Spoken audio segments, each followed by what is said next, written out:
అంత మాత్రమే కాదు, ఆరోగ్యంగా ఉంటే ఆనందంగా ఉంటాం. ఆనందంగా ఉండటమే కాకుండా ఆదాయం వస్తుంది. ప్రకృతి వ్యవసాయంలో పండించిన పంటలకి మంచి డిమాండ్ ఉంది. ఎంత డిమాండ్ అంటే మీరు చూస్తున్నారో లేదో, ప్రతి సోమవారం మండల హెడ్ క్వార్టర్లో మా ప్రకృతి వ్యవసాయ సిబ్బంది కొత్తపాలెము, చింగేస్కాన్పేట ఈ ఏరియాలో బ్రహ్మాండంగా ప్రకృతి వ్యవసాయం చేస్తున్నారు.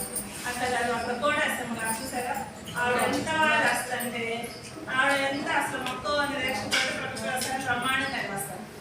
వీళ్ళందరూ చేసినవన్నీ కూడా సోమవారం ఎంపీడీ ఆఫీసుల దగ్గర స్టాల్స్ లాగా కూరగాయలు, పసుపు, ఇవన్నీ తెచ్చి పెడితే ఒక అరగంటలోనే అయిపోతుంది. అంత డిమాండ్, తాజా కూరగాయలు కదా. సో ఇంత ఆరోగ్యం ఏమేంటి, ఫస్ట్ ఆరోగ్యం, నెక్స్ట్ ఆనందం, నెక్స్ట్ ఆదాయం, తర్వాత ఆహ్లాదం. మనం ఆ ప్రకృతి వ్యవసాయ పొలాలకి కూర్చున్నాం అనుకోండి, పెద్దసేపు చేయాలంటే ఫస్ట్ ఏం చేయాలి, పిఎండిఎస్ వేయాలి. Very good. అవి ఎక్కడున్నాయి అసలు చూసారా? లేదమ్మా పిఎండిఎస్ కిట్లు అని ఉన్నాయా ఇక్కడ?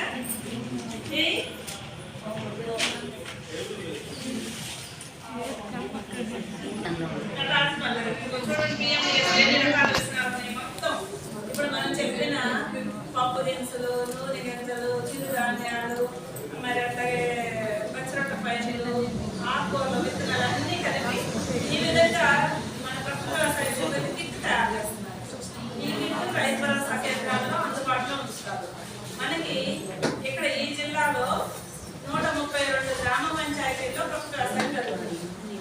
జనరల్గా మిగిలిన వాళ్ళందరూ ఏమనుకుంటారంటే వీళ్ళు ఎక్కడ ఉంటారో మాకు తెలియదు, ఈ ప్రకృతి వ్యవసాయంలో ఒకసారి కనపడరు, ఎక్కడ అందరూ చాలా విషయాలు తెలుసుకున్నారు.